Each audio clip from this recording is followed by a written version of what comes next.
Hi guys, tudo ok com vocês? A gente hoje chega ao módulo 3 do nosso positivo passe 2, ok?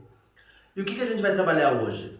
Nós vamos ver um assunto gramatical que é de extrema importância para que vocês consigam resolver qualquer interpretação de texto, para que vocês consigam interpretar e ler qualquer texto do PSS, do PAC, da UEM, de qualquer um dos processos seletivos que vocês tenham. O nosso assunto de hoje são esses modal verbs, yes?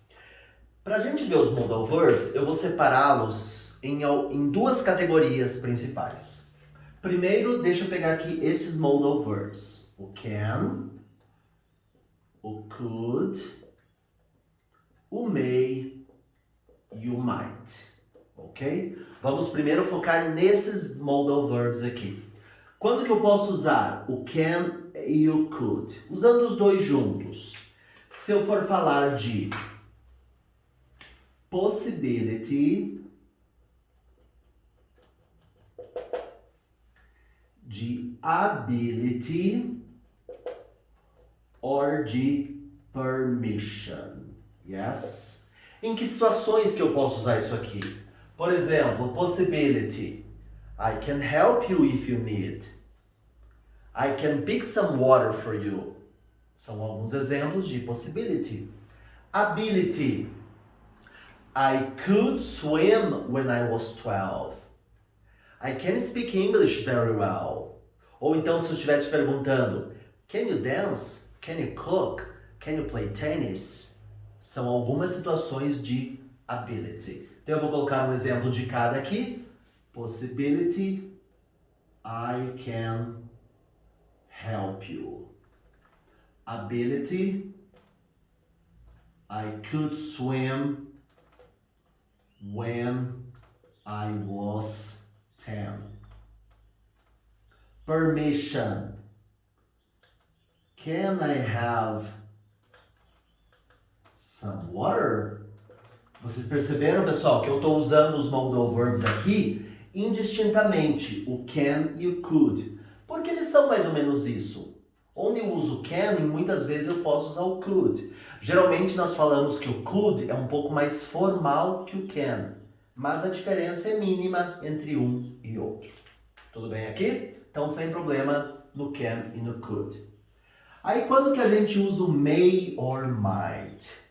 Se eu estiver falando de probability,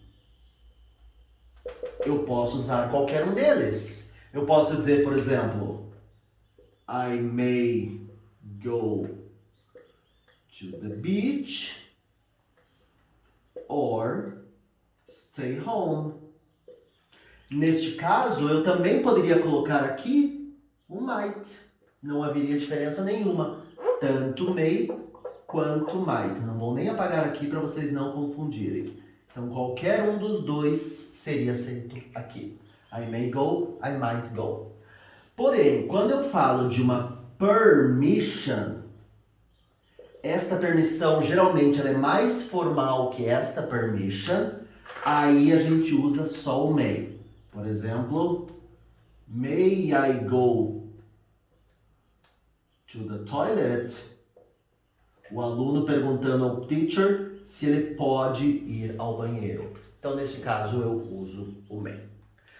Vocês viram que tanto can, quanto could, quanto may, quanto might, eles são usados sempre junto com qualquer outro verbo. Por isso, pessoal, é que eles são chamados de modal verbs, porque eles modificam a forma do outro verbo. Ele modifica para probability, possibility, permission, ability, etc.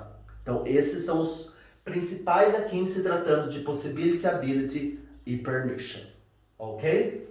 O que a gente tem além desses? Could, can, may e might. Nós também temos aquele verbo modal que indica conselho. Quais seriam esses verbos modais de conselho? São dois principais. Na verdade é um só que é afirmativo e negativo. O should e o shouldn't. Então, quando é que eu uso should or shouldn't? Quando eu estiver falando de advice. O que é advice mesmo? Conselho. Então vejam 2 exemplos. You should study more. Seria uma boa ideia se você estudasse mais. You should é um conselho. Ou um negative advice. You shouldn't eat so much sugar. Não é uma ideia boa que você coma tanto açúcar. Então eu estou dando um conselho. Eu uso should ou o shouldn't. Assim como os verbos modais anteriores, esses também exigem um outro verbo. E sempre sem o to. Essa é uma das regras principais dos modal verbs, pessoal. Eles não levam to depois dos verbos modais. Exceção seria este aqui, ought to. E o que indica ought to? Na verdade, o ought to é a mesma coisa que should or shouldn't. Porém, ele é muito mais formal. Eu poderia dizer aqui, you ought to study more. You oughtn't eat so much sugar. Soa estranho, não é? Ele é igual, da mesma forma, só que ele é um pouco mais formal. Então, o que nós vimos aqui? Can, could, may, might, should and shouldn't or ought to. Daqui a pouco eu volto com vocês para a gente ver um pouquinho dos modal verbs de obligation. Até daqui a pouco. See you soon, guys. Continuando aqui então. Agora nós temos estes 4 modal verbs mais importantes, que são o must, o have to, o mustn't e o don't have to. Vamos entender quando usar cada um deles, pessoal.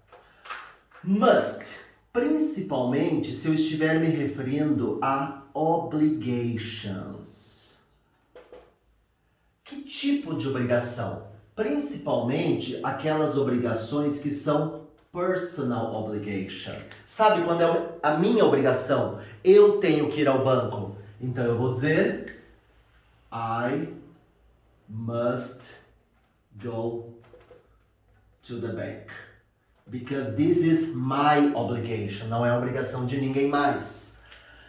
A partir do momento que eu estiver falando de uma obrigação que vale para todo mundo, uma coisa mais geral, aí eu uso a have to.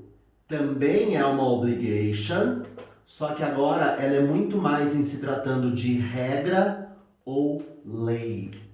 Sabe aquele negócio?